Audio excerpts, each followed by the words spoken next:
अस्सलामुअलैकुम दोस्तों, आज का हमारा टॉपिक ऑफ डिस्कशन है फोटोसिंथेसिस। बेसिकली जो फोटोसिंथेसिस है ये एक ऐसा अमल है जिसमें लिविंग ऑर्गेनिजम्स जैसे कि प्लांट्स, सम बैक्टीरिया और इसी तरह एल्जीज वगैरह अपनी खुराक खुद तैयार करते हैं लाइट की प्रेजेंस में। फोटो से मुराद लाइट एंड सिंथेसिस से मुराद मैन्युफैक्चर करना, प्रोड्यूस करना, तैयार करना, खुराक का तैयार करना लाइट की मौजूदगी में। तो बेसिकली जो फोटोसिंथेसिस का प्रोसेस है अकर्स इन टू स्टेप्स, वो दो स्टेप्स में कंप्लीट होता है। यानी जो लिविंग ऑर्गेनिजम्स खुराक तैयार करते हैं लाइट की मौजूदगी में, वो बेसिकली टू स्टेप्स में अकर्स होते हैं। पहला है लाइट रिएक्शन, दूसरा है डार्क रिएक्शन। ये दो स्टेप्स है बेसिकली फोटोसिंथेसिस के। अगर हम लाइट रिएक्शन की बात करें तो लफ्ज़ नाम से ही जाहिर है, लाइट से मुराद लाइट और रिएक्शन से मुराद रिएक्शन। यानी ऐसा रिएक्शन जो लाइट की प्रेजेंस में हो, जो लाइट की मौजूदगी में कंप्लीट हो, उस वो रिएक्शन, वो स्टेप लाइट रिएक्शन कहलाता है। इसी तरह अगर हम दूसरे स्टेप की बात करें तो वो है dark reaction. Basically dark reaction एक ऐसा रिएक्शन है फोटोसिंथेसिस का, एक ऐसा स्टेप है फोटोसिंथेसिस का जिसमें लाइट की यूजेज नहीं होती।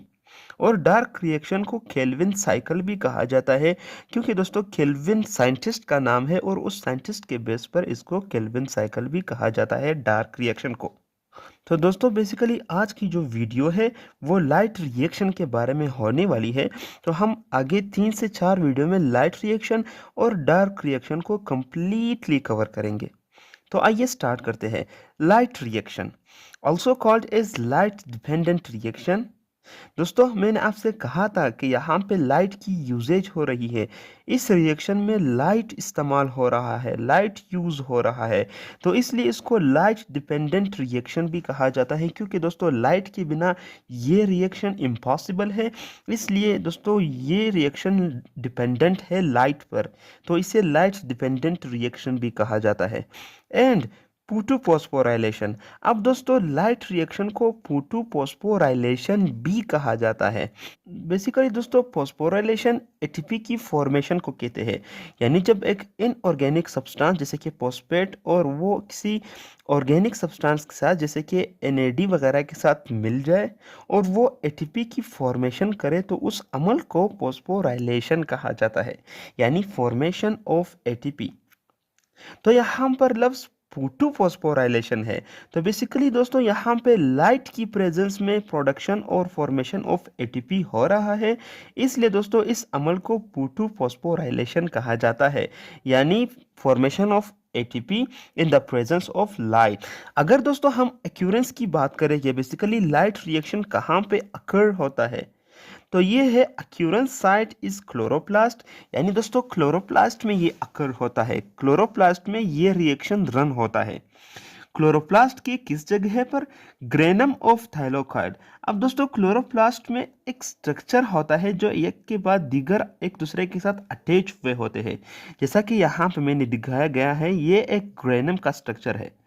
तो दोस्तों ये ग्रेनम के थाइलोकाइड में, यानी अगर हम ग्रेनम को देखें तो इसमें कम्प्लेक्स ऑफ स्ट्रक्चर से इनमें से एक स्ट्रक्चर को थाइलोकाइड कहा जाता है। इस थाइलोकाइड में ये लाइट रिएक्शन रन होता है। It happens when photosystem absorbs light and electrons are transported to electron transport chain। अब दोस्तों यहाँ पे लफ्ज़ फोटो सिस्टम आया है और ये बेसिकली एक स्ट्रक्चर है।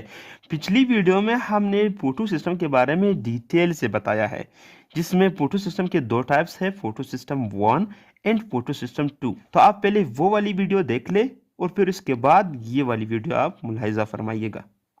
It happens when photosystems absorbs light. यानी दोस्तों लाइट रिएक्शन कब स्टार्ट होती है?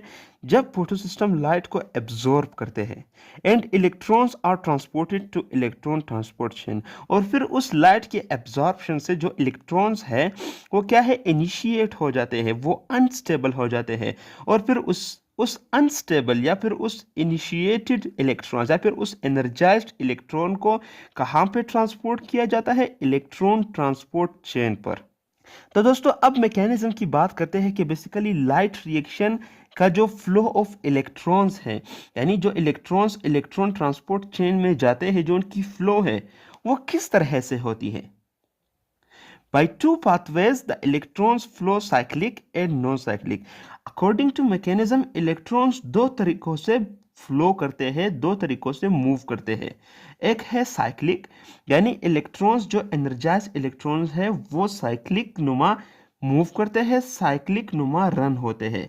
और दूसरा है नॉन साइक्लिक, यानी जो दूसरी पाथवे है वो नॉन साइक्लिक है, यानी नॉन साइक्लिक तरीके से इलेक्ट्रॉन्स मूव करते हैं। तो आइए देखते हैं। सबसे पहले बात करेंगे नॉन साइक्लिक पाथवे की। अब दोस्तों नॉन साइक्लिक पाथवे को नॉन साइक्लिक पुटू फॉस्फोराइलेशन भी कहा जाता है, क्योंकि दोस्तों यहाँ पर एटीपी की फॉर्मेशन होती है, एटीपी की प्रोडक्शन होती है, और जो इलेक्ट्रॉन्स है वो नॉन साइक्लिक मूव करते हैं। अगर हम नॉन साइक्लिक पाथवे की बात करें तो नॉन साइक्लिक एक ऐसे इलेक्ट्रॉन की पाथवे है जिसमें इलेक्ट्रॉन नॉन साइक्लिक तरीके से मूव होते हैं, यानी वो साइकिल नहीं बनाते बल्कि वो नॉन साइक्लिक मूवमेंट करते हैं। और जो नॉन साइक्लिक पाथवे का एंड प्रोडक्ट है वो है एटीपी, यानी नॉन साइक्लिक तरीके से जो लाइट रिएक्शन है वो हमें एटीपी भी प्रोवाइड करता है, NADPH भी प्रोवाइड करता है, और साथ ही साथ ऑक्सीजन भी प्रोवाइड करता है जो हम ब्रीथ करते हैं, जिसे इन्वायरमेंट में रिलीज किया जाता है। तो आइए दोस्तों नॉन साइक्लिक पाथवे को कंप्लीटली और डिटेल से देखते हैं। सबसे पहले हमने बात की थी कि जो लाइट रिएक्शन है वो ग्रेनम में होता है, तो ये एक ग्रेनम है। और फिर हमने कहा था कि ग्रेनम के थाइलाकोइड में, तो हमने एक थाइलाकोइड को जूम किया। अब दोस्तों जो फोटो सिस्टम है वो बेसिकली थाइलाकोइड के मेम्ब्रेन में प्रेजेंट होते हैं। तो बेसिकली हमने एक मेम्ब्रेन को जूम किया जिसमें नॉन साइक्लिक पाथवे रन हो रहा है, जिसमें नॉन साइक्लिक पुटू फॉस्फोराइलेशन रन हो रहा है, जिसमें non cyclic light reaction run हो रहा है। तो बेसिकली यहाँ पे हमें दो फोटो सिस्टम की नीड होती है, photo system 1 and photo system 2। दोस्तों जो नॉन साइक्लिक पाथवे स्टार्ट होती है वो बेसिकली फोटो सिस्टम 2 से स्टार्ट होती है। हमें सबसे पहले फोटो सिस्टम 2 की नीड होती है। जब सन से प्रोटॉन के जरिए एनर्जी इन फोटोसिंथेटिक पिगमेंट्स पर पड़ती है तो जाहिर सी बात है ये उन एनर्जी को एब्जॉर्ब करते हैं, और फिर करते करते दोस्तों यहाँ पे जो रिएक्शन साइट है वहाँ पे क्लोरोफिल ए के दो पिगमेंट्स प्रेजेंट होते हैं पेयर की हालत में। तो इस पेयर को ये फोटोसिंथेटिक पिगमेंट्स एनर्जी प्रोवाइड करते हैं, जिससे इन पेयर्स की इलेक्ट्रॉन्स एक्साइट हो जाते हैं, अनस्टेबल हो जाते हैं, और दोस्तों करते करते ये अनस्टेबल इलेक्ट्रॉन्स मूव करते हैं प्राइमरी इलेक्ट्रॉन एक्सेप्टर साइट पर। क्या हुआ, सन ने प्रोटॉन्स के जरिए एनर्जी प्रोवाइड की, फोटोसिंथेटिक पिगमेंट ने उस एनर्जी को ऑब्जॉर्ब करके इन क्लोरोफिल के पेयर को एक्टिव किया, इनिशिएट किया, और फिर दोस्तों इनिशिएट होते ही इन क्लोरोफिल पेयर के इलेक्ट्रॉन्स एक्साइट हो गए, और एक्साइट होने के बाद वो इलेक्ट्रॉन्स मूव हो गए प्राइमरी इलेक्ट्रॉन एक्सेप्टर की जानिब। अब दोस्तों आमतौर पर क्या होता है कि जब इलेक्ट्रॉन्स अनस्टेबल होते हैं, एनर्जाइज्ड होते हैं, यानी उनमें एनर्जी होती है, तो वो उस एनर्जी को रिलीज करके दोबारा अपनी जगह पर आ जाते हैं। लेकिन दोस्तों फोटोसिंथेसिस के प्रोसेस में ये इलेक्ट्रॉन्स दोबारा से डाउन हिल नहीं आते, यानी नीचे की तरफ नहीं आते, बल्कि प्राइमरी इलेक्ट्रॉन एक्सेप्टर उसे अपनी जानिब खींच लेते हैं और वहां पर ये कनेक्ट हो जाते हैं, यानी इलेक्ट्रॉन ट्रांसपोर्ट चेन में चले जाते हैं। और दोस्तों जैसे ही ये इलेक्ट्रॉन ट्रांसपोर्ट चेन में चले गए तो यहाँ पे जो क्लोरोफिल थे उसमें तो डिफिशिएंसी आ गई 2 इलेक्ट्रॉन की।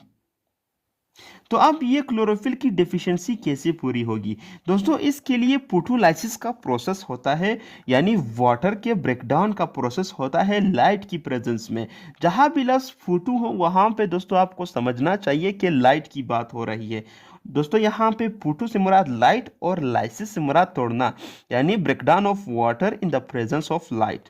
तो दोस्तों क्या होता है कि जो इलेक्ट्रॉन्स यहाँ पे कम हो गए थे क्लोरोफिल के पेयर में, यहाँ वाटर के मॉलिक्यूल को तोड़कर लाइट की प्रेजेंस में 2 हाइड्रोजन आइंस बना देते हैं, एक ऑक्सीजन का एटम बना दिया जाता है, और दोस्तों दो इलेक्ट्रॉन्स रिलीज किए जाते हैं।